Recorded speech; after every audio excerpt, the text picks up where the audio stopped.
The beautiful game has begun on Wake Up Nigeria this morning. And of course, you just saw the highlights of the Fulham-Liverpool match, which ended 3-2. A lot of talk regarding that particular match, especially for Arsenal fans who were like, gosh, if they knew that this was going to happen, then they shouldn't have drawn the previous day. But hey, as it is, Liverpool is still strong, quite strong as a matter of fact, because this still leaves about 9 points. And so we'll just see how the season pans out eventually. But hey, away from the Fulham-Liverpool match, let's take a look at the match that Arsenal drew with Everton. Let's see it. But then, of course, Mike joins us, Mike Mexicano. Is this how you treat your guests? I don't understand. I'm supposed to give you the chicken in the kitchen. No, I'm supposed to bring, some Russian caviar or something, champagne, something nice just to calm down. That's how you treat guests. Hello, all the time that I've been your guest, what have you offered me? You've not been my guest that time. You've been co-host. Now, today I'm a guest. Who said, okay, you are co-hosting now? No, I'm a guest. No, today. You've been elevated back to co-host. So yeah, let's continue. I'm elevating myself.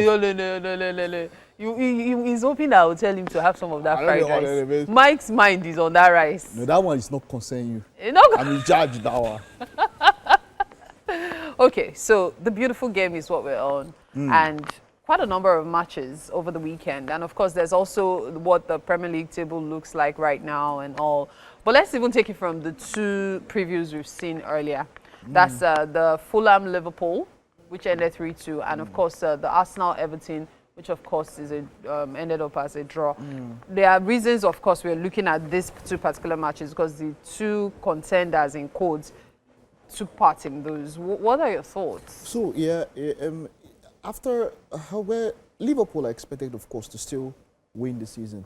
At the moment now, it was 12 points. Of course, they lost, and Arsenal have gained 1 point due to this draw and everything. So, but for the fact that Liverpool are out of the FA Cup, they're out of the Champions League, and of course, they had earlier lost in the finals of the Carling Cup. We're expecting that they would maybe throttle down and fire down all through this period. And ensure that they but then it seems like the team is tired.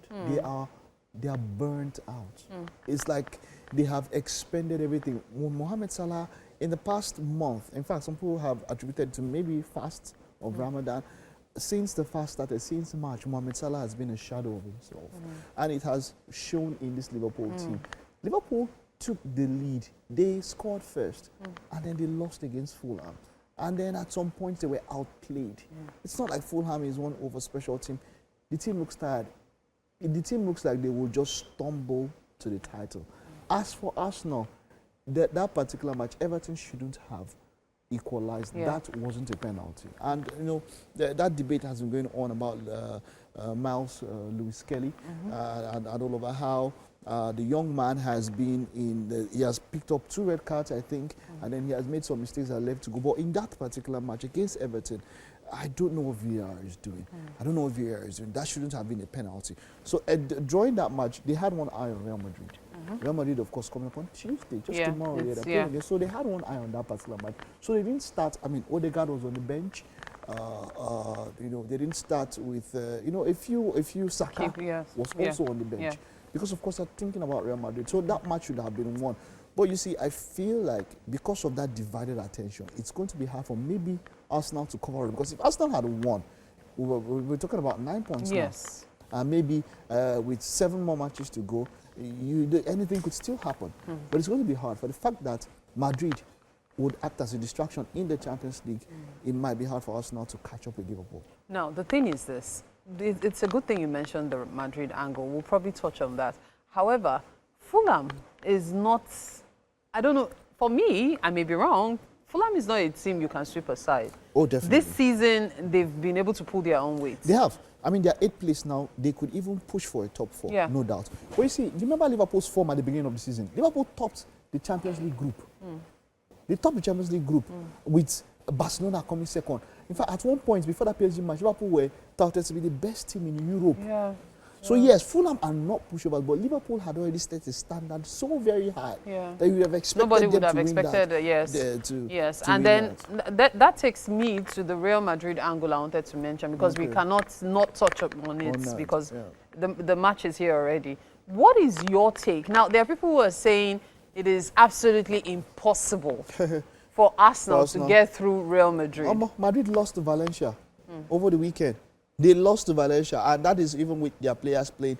Madrid are not unbeatable. Yes, they do have that Champions League persona where, you know, they feel like larger than life in the Champions League. But you see, Valencia beat them. Arsenal can't do it. It's going to be quite very unlikely, but I think it's going to be a very tight game. If Arsenal should score first, it's going to be a problem. But I would say, and I'll let you know, that it is not going to be a walkover for Real Madrid. It's not going to be easy. Forget all this thing. Real Madrid could go out. Arsenal can't take them out. They have the ability.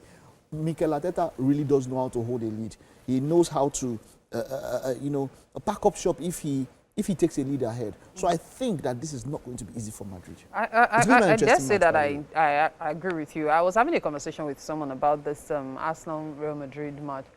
And I was telling the person that, look, usually one could say Real Madrid, oh, forget it, Arsenal is out. But then you never can say never. Arsenal might not be at, you know, peak performance in quotes because of certain issues they've been having. But hey, Saka is back. Okay. And some of the key players are also trickling in as well. So fingers crossed that it all goes well. But then let's take a look at the Tottenham match as well. That's something we cannot miss from over the weekend. Southampton, that's the game you just watched. What's your take on that quickly? Okay, by the way, Southampton, this officially relegated them. So, and they have now made a record as the team to be relegated the earliest from the EPL with 7 games remaining. They're already in division, they're already out. So yes, Tottenham Hotspur, of course, have been in a terrible run of form. So maybe Southampton was the best team for them to play at this point in time because, I mean, there's no way you're going to beat Southampton. And so maybe to help them get in, they're going to play Eintracht Frankfurt in the Europa League. So maybe this can give them some boost getting to that game. It's actually sad what's happening to the Saints. I always thought, you know, there will be prospects for them, especially since they just literally came up. And then just, it's funny how some teams come up, then go back down, and it's just unfortunate. But hey, that's as much as we have for you on the beautiful game this morning on Wake Up Nigeria. Mike, thank you so much for being my guest today. Even though Titi already beat you to breakfast, sorry. Mike is still stewing here. So Anini takes start. That's how Anini started. He's been grumbling and murmuring about it. Titi just did.